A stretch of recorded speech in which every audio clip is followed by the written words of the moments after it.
Fala pessoal, esse é o canal Folha Beta e hoje nós vamos tratar de um assunto aqui bem fácil, que são os aminoácidos, tá? Então se você gosta de bioquímica, considere se inscrever aqui no nosso canal e depois de você assistir esse vídeo, se você gostar, você considere também dar um like aqui pra gente, tá bom? Então vamos lá entender um pouco sobre os aminoácidos.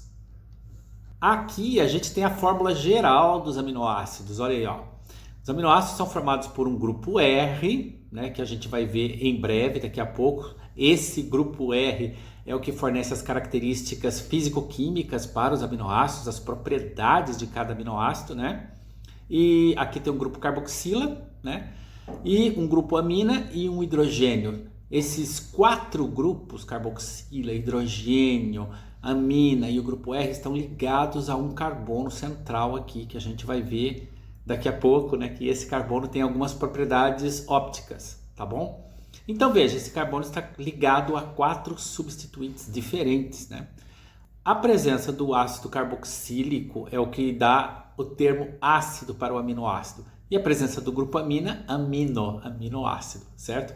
Na natureza existem mais de 300 tipos de aminoácidos aí, mas a gente vai ver aqui os aminoácidos que compõem as proteínas, os aminoácidos proteogênicos. Então a gente vai tratar desse assunto aqui em breve, os aminoácidos proteogênicos.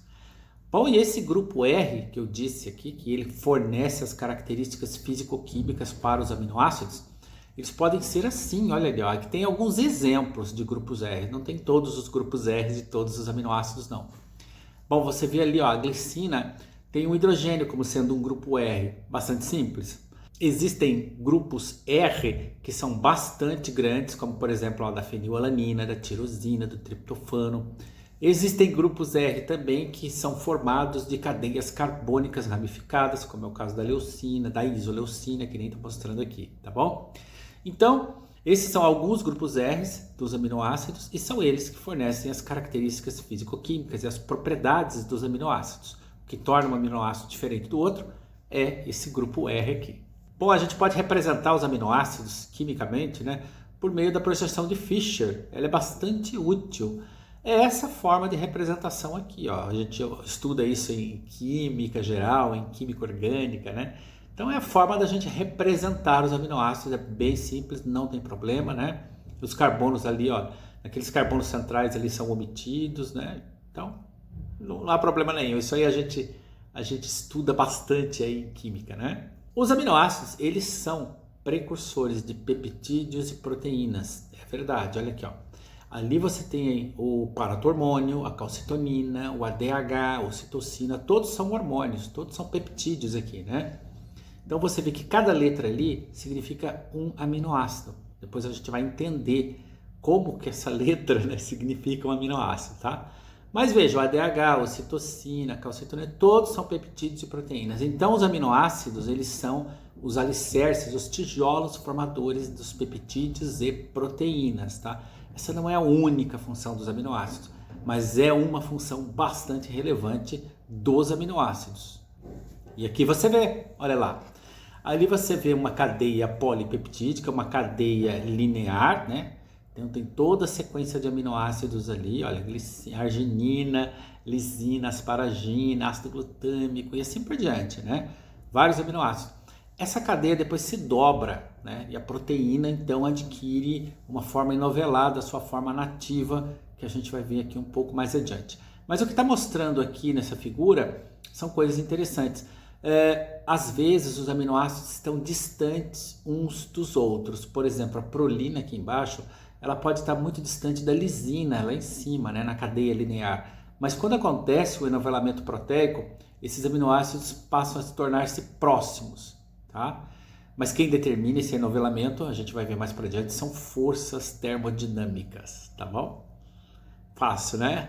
Não é difícil não, vamos seguir. Bom, como eu falei, nós temos muitos aminoácidos na natureza, mais de 300, mas aminoácidos proteogênicos são só esses aqui, 20, alguns autores consideram até 22 aminoácidos proteogênicos, né?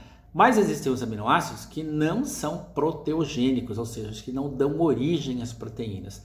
Então, por exemplo, a ornitina, a citrulina, a homocisteína, a homoserina, você não vai ver esses aminoácidos inseridos em cadeias proteicas ou peptídicas. A taurina, por exemplo, ela não faz parte de proteínas, mas ela está presente em substâncias, né, em bebidas que são energéticas, né? O pessoal chama de energéticos, tá? Na verdade são estimulantes, né? Não são nem energéticos. Mas a taurina está presente lá. Nós não temos códons e anticódons para a taurina, para a ornitina, para esses aminoácidos que não são proteogênicos. Então, se a gente não tem códons e anticódons para ele, não tem como esses aminoácidos serem inseridos em proteínas, tá bom? Eles não fazem parte das proteínas, mas eles fazem parte de até mesmo de processos metabólicos, como você viu ali, né? A ornitina, ela faz parte do ciclo da ureia, tanto que o ciclo da ureia é chamado de ciclo da ornitina. Legal, né? Fácil, né? Então vamos seguir. Bom, e a gente pode classificar os aminoácidos de diversas maneiras, de diversas formas. Olha aqui, ó. A gente pode classificar os aminoácidos em relação à cadeia lateral, aquele grupo R, né? Apolares, polares, acídicos. A gente não chama aminoácido ácido. Aminoácidos que têm caráter ácido de aminoácido ácido. Não tem isso, tá? Então a gente chama de aminoácido acídico. Quanto à essencialidade, essa é uma classificação importante, a gente vai ver aqui em breve, né? Então a gente tem aminoácidos essenciais, não essenciais, mas vamos entender quais são as formas de classificação que a gente mais usa aqui no cotidiano, no dia a dia da bioquímica. Olha, essa classificação dos aminoácidos aqui é de acordo com a natureza química do grupo R, né? Então tem alifáticos. A prolina é um iminoácido, mas aqui a gente vai tratar como um aminoácido, tá bom? Porque ela tem um grupo imina, ou seja, o grupo amina da prolina está inserido em um anel imidazólico. Os tioaminoácidos, como eu falei ali para vocês, olha, a cisteína, a metionina, porque tem enxofre, né? Olha lá o enxofre ali. Os acídicos são o ácido aspartico e o ácido glutâmico, tá? Tem aminoácido hidroxilado, a latreonina, a serina, tem os aromáticos têm esses anéis bonitos aqui, a fenilalanina, tirosina, triptofano. Tem os neutros, né? Então ali a glicina, a asparagina, a treonina, serina, valina, leucina. E tem os ramificados, ó, a leucina, a isoleucina e a valina, eles são aminoácidos de cadeia ramificada. A gente vê esses aminoácidos sendo vendidos por aí como BCAA. Brain Chain Amino Acid, aminoácido de cadeia ramificada, né? Tá ali, olha lá. Legal, né? Ué. Bom, fácil até agora, espero que você esteja entendendo, né? Não é tão difícil assim. Vamos lá. Bom, e aí esses grupos R, eles têm propriedades físico-químicas, como a gente viu até aqui, né? Mas eles também têm tamanhos, tá? Então isso aqui reflete, ó. Eles também acabam tendo influência na conformação espacial, sobretudo da estrutura secundária das proteínas. Esses grupos R, por eles serem, às vezes, né, tem um tamanho muito grande, eles sofrem interferência estérica, ou seja, um bate no outro. E aí a proteína, durante seu processo de enovelamento, de aquisição da forma nativa, ela tem que se organizar de maneira a arranjar melhor esses grupos. Então, a presença de determinados aminoácidos na cadeia primária determina como será o enovelamento proteico e determina também como será a estrutura secundária, se ela será alfa-hélice ou beta-pregueada. Mas vamos ver isso aqui, ó, de maneira mais palpável, mais sólida, né? Menos elucubrante, né? Vamos ver aqui, ó, como é que é. Eu sei que às vezes parece meio complicado, mas não é. Vamos lá.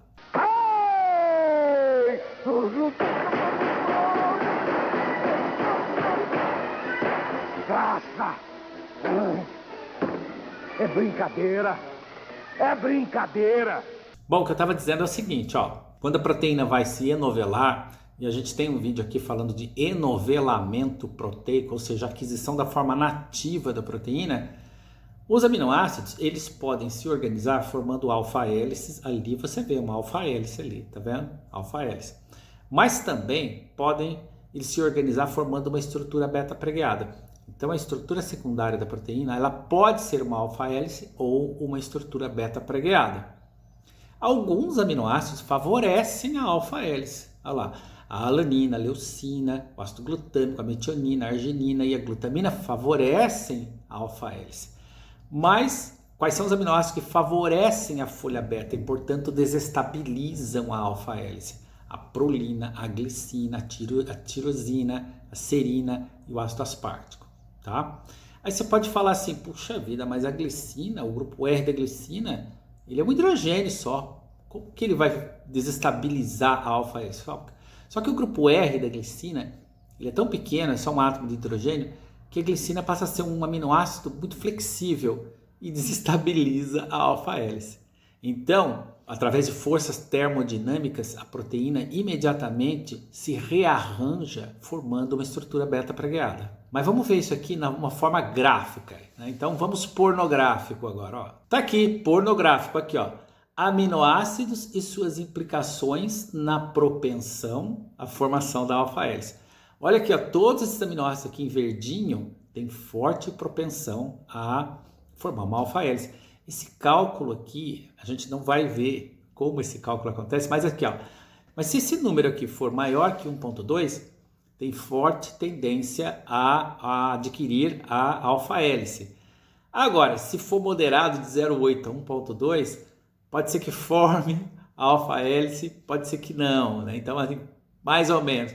Todos em vermelho ali, ó, desestabilizam a alfa-hélice. Eles não têm tendência a formar uma alfa-hélice. Se desestabilizar a alfa-hélice, imediatamente, através de forças termodinâmicas, a proteína se rearranja e forma uma estrutura beta-pregueada. Pois é, isso aqui é uma forma gráfica da gente enxergar a mesma coisa que foi dita anteriormente. Bom, e alguns aminoácidos, a gente falou aqui, né? Tem uns aminoácidos que têm enxofre na sua composição, um deles é a cisteína. Isso é importante sobretudo para proteínas que são exportadas da célula, como é o caso da insulina, tá? O GH, que é um hormônio do crescimento, também tem pontes de sulfeto. Olha ali, ó. Se você olhar ali na cadeia beta e na cadeia alfa da insulina, você vai ver, né, pontes de sulfeto intracadeia, dentro da cadeia alfa, então tá ali, e também pontes de sulfeto que comunicam a cadeia alfa à cadeia beta. Se você romper essas pontes de sulfeto, acabou a insulina, não tem mais hormônio. E como são formadas essas pontes de sulfeto?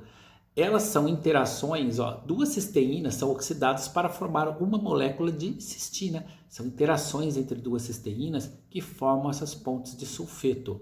E as pontes de sulfeto são uma das forças que mantém a estrutura proteica, que mantém a estrutura terciária e depois a estrutura quaternária da proteína. Bom, e como eu falei para vocês, a gente pode classificar os aminoácidos em essenciais, não essenciais e condicionalmente essenciais. Alguns autores classificam os aminoácidos somente em essenciais e não essenciais. Mas aqui eu classifico em condicionalmente essenciais também. Por quê?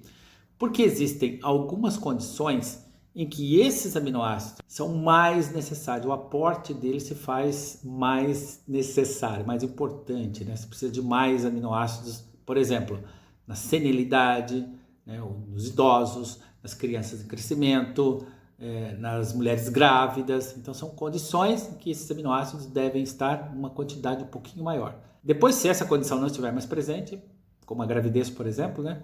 Aí não há necessidade. Mas o que são aminoácidos essenciais? São aqueles que você tem que obter a partir da dieta. Bom, aqui a gente tem a atividade óptica dos aminoácidos. Como eu disse para vocês, né, aquele carbono que tem 4 substituintes diferentes ligados a ele, que é a amina, a carboxila, o hidrogênio e o grupo R. Se você incidir ali, né, uma luz do polarímetro, você vai produzir, né, a luz do polarímetro, ela pode ser deslocada para a direita ou para a esquerda.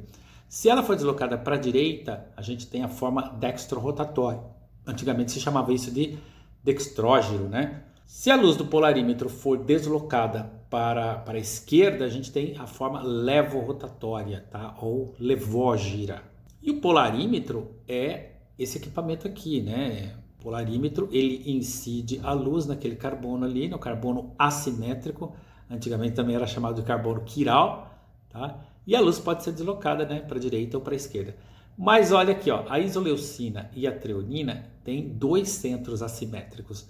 Então você não vai ter somente a forma L e D dos aminoácidos, você vai ter duas formas L e duas formas D. É um estudo químico, tá? Se você perguntar, nossa, mas que importância que isso tem? Isso é importante, tá? A gente não vai se aprofundar na importância disso aqui agora, mas estamos destacando aqui que esse carbono quiral ou assimétrico, ele tem essa propriedade. Agora a glicina e a prolina e a glicina são exceções à regra dos alfa-aminoácidos, tá? A glicina é o único aminoácido não quiral. Mas por que é isso? Olha, eu falei que aquele carbono central ali é o carbono assimétrico ou quiral. Ele tem que estar ligado a 4 substituintes diferentes. Mas no caso da glicina, o grupo R é um hidrogênio. Então você não vai ter mais 4 substituintes diferentes, porque o grupo R ficou igual ali. E a prolina? A prolina, como eu disse, é um iminoácido. E olha aqui por quê, ó. A prolina não tem um grupo amino livre, não tem. O grupo amina da prolina foi agrupado por aquele anel ali, aquele anel imidazólico, tá? Então olha aqui, ó, um anel de 5 membros, né? Um pentágono, formando uma amina secundária cíclica, tá? Ou mais precisamente um grupo imino. Então a prolina é um iminoácido. Mas aqui a gente vai tratar tudo como aminoácido, tá? A gente só está destacando aqui essas diferenças entre esses dois aminoácidos aqui e os demais, tá bom? Bom, e aí a gente pode ver aqui também uma propriedade que os aminoácidos têm, que é a titulação. Como é que é isso? Olha, em pH alcalino, os aminoácidos se comportam como se fossem ácidos, um ácido de arrênios, tá? Ele doa um próton de hidrogênio para o meio. Mas em pH ácido, ele se comporta como uma base de arrênios, ele acepta um próton de hidrogênio, tá? Agora, quando você tem um pH neutro, 7, ele se comporta como um dipolo elétrico, então a gente chama isso de forma zwitteriônica, ou um zwitterion. Aí você pode pensar, onde que eu teria um pH alcalino, um pH ácido, um pH neutro, né? É simples, o pH ácido você tem no estômago, tá? Então no estômago o aminoácido ali, ó, ele vai, pH ácido, carga mais 1, né? Ele vai aceitar um próton de hidrogênio. Onde que eu tenho um pH alcalino? No duodeno. Onde que eu vou ter um pH próximo do neutro? Na corrente sanguínea. Então os aminoácidos vão adquirindo essas formas químicas aqui em função do pH, se comportando como ácidos ou bases de arrênios. Bom, os aminoácidos determinam a qualidade das proteínas. Então, se você gosta de churrasco, você comer um bifinho por dia, do tamanho da palma da mão, você já comeu os aminoácidos que você precisa para um dia, né? Mas se você optar por ser vegetariano ou vegano, você vai ter um pouco mais de trabalho, porque os vegetais eles são pobres em alguns aminoácidos, como é o caso da fenilalanina. Se você olhar esse gráfico aqui, ó, né, você vai ver que, por exemplo, olha ali o triptofano. A porcentagem de triptofano nas proteínas da dieta é muito pouco, né? A porcentagem de cisteína também é muito pouco, mas tem bastante lisina e assim por diante. Mas o que é bom destacar aqui é que a soja é a única proteína vegetal que é equivalente à proteína animal, né? Mas existem algumas discussões também da ingestão crônica, né, em grande quantidade de soja. Isso também não parece ser uma boa, não. Porque a soja ela pode agir também como fito-hormônio, tá? Mas a gente não vai tratar desse assunto aqui agora, mas só destacando que a soja ela pode competir com hormônios esteroides, né, humanos, tá? Porque ela pode atuar como um fito-hormônio e nesse caso ela seria um desacoplador endócrino, algo que a gente vai tratar aqui em outro vídeo, né? Um desacoplador endócrino. Mas, se você optar por ser vegano, você vai ter que ter um trabalho, você vai ter que comer uma grande mesa de vegetais para você obter a quantidade mínima de aminoácidos que você precisa para um dia. Mas se você comer um ovo ou um bifinho assim, tá resolvido, tá? Então você escolhe se quer um churrasco ou se quer aquela coisa ali, tá bom? Agora é o seguinte, algumas regras foram mudadas em relação à nomenclatura dos aminoácidos. A gente tinha a representação de aminoácidos por meio de 3 letras, né? Então tá ali, ó, cisteína, cis. Mas aí o pessoal achou interessante colocar uma só letra para representar os aminoácidos. A gente vai ver por que um pouquinho mais adiante. Mas vamos entender as regras que levaram a essa adoção de uma só letra para representar os aminoácidos. A regra 1 é que se somente um aminoácido inicia com determinada letra, ela será usada como seu símbolo. Então só tem a cisteína que começa com C. Então se for o C foi para cisteína. Só tem a histidina que começa com H. E assim por diante. Só tem a metionina que começa com M, o M foi para metionina. Parece simples, então vamos lá. Mas aí vem a regra 2. A regra 2 diz que os aminoácidos de ocorrência mais comum têm prioridade. Quer ver? O A, alanina. Mas tem a asparagina também. Mas o A foi para a alanina, porque a asparagina tem ocorrência mais comum. O G foi para a glicina. O L, mas tem o L, tem a leucina e tem a lisina. Tá? Mas então o L foi para a leucina, para atender a regra 2. O T foi para a treonina. Né? Mas começa com T ou algum outro aminoácido? Sim, a tirosina, mas ficou com a treonina. Então a regra 2 diz que os aminoácidos de ocorrência mais comum ficam com a letra. Tá? Agora vamos para a regra 3. Nomes de sons semelhantes à pronúncia na língua inglesa e outros aspectos relacionados à palavra. É aqui que a coisa começa a ficar diferente, para não dizer ridícula. Olha aqui, ó. A arginina ficou com a letra R, porque o som na língua inglesa é R. Então o R ficou para arginina. A asparagina não tem... mas a asparagina tem a letra N. Então a letra N ficou com a asparagina. O aspartato é aspartic, ficou com a letra D. O glutamato, o glutamate, a letra E ficou com o glutamato. E assim você vê. Aí triptofano, vamos para o triptofano? O triptofano não tem nada na palavra e nem no som na língua inglesa que lembre a letra W. Mas olha que coisa mais linda que fizeram. O triptofano tem 2 anéis, né? Anéis cíclicos. Se cada anel fosse uma letra V, e se você juntar 2 letras V, dá a letra W. Olha que coisa de gênio, né? Então, ficou desse jeito. Agora vamos para a regra 4. A letra próxima à letra inicial. Nesse caso, é escolhida a letra mais próxima à letra que inicia com o nome do aminoácido. Como assim? A lisina ficou com a letra K. K, sim, porque a leucina ficou com a letra L.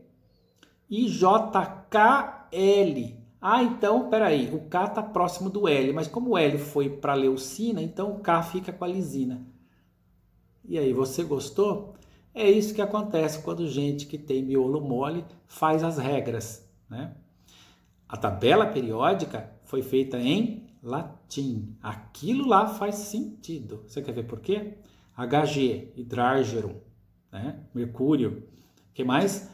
K, cálium, potássio. Na, sódio, nátrium, foi feito em latim. O que mais? Au, aurum. Pb, plumbum, chumbo. Carbonum, carvão, letra C. Aqui você viu do jeito que ficou, né?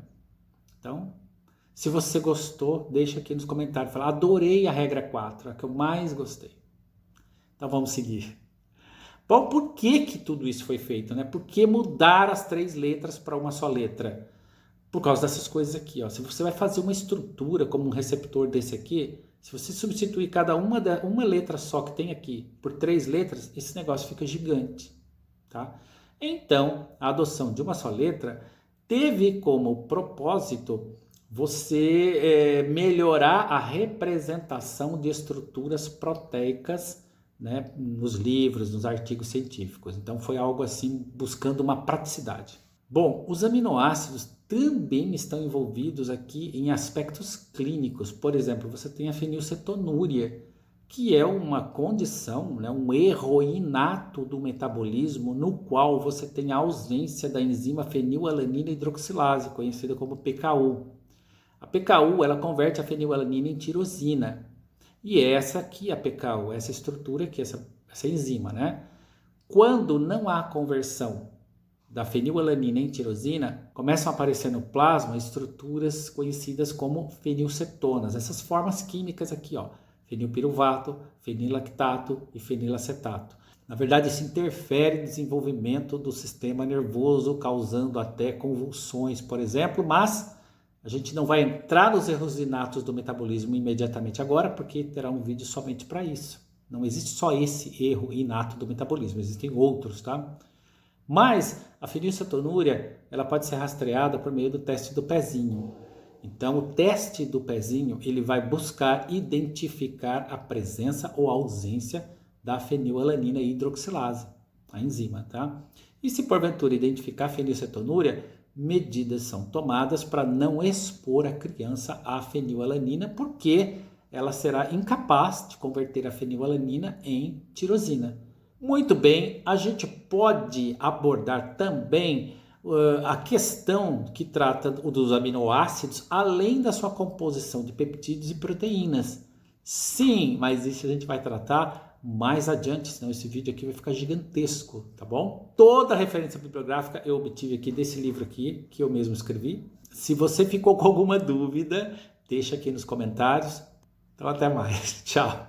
Chegamos ao final dessa abordagem. Uma de nossas fontes bibliográficas para o desenvolvimento desse conteúdo foi o livro intitulado Bioquímica Clínica. Se você quiser adquirir essa obra e mais de 300 outros títulos com 30% de desconto, consulte nosso catálogo e entre em contato. Se você gostou desse conteúdo, apoie nosso canal com seu like e considere se inscrever, fazendo parte da Folha Beta. Obrigado.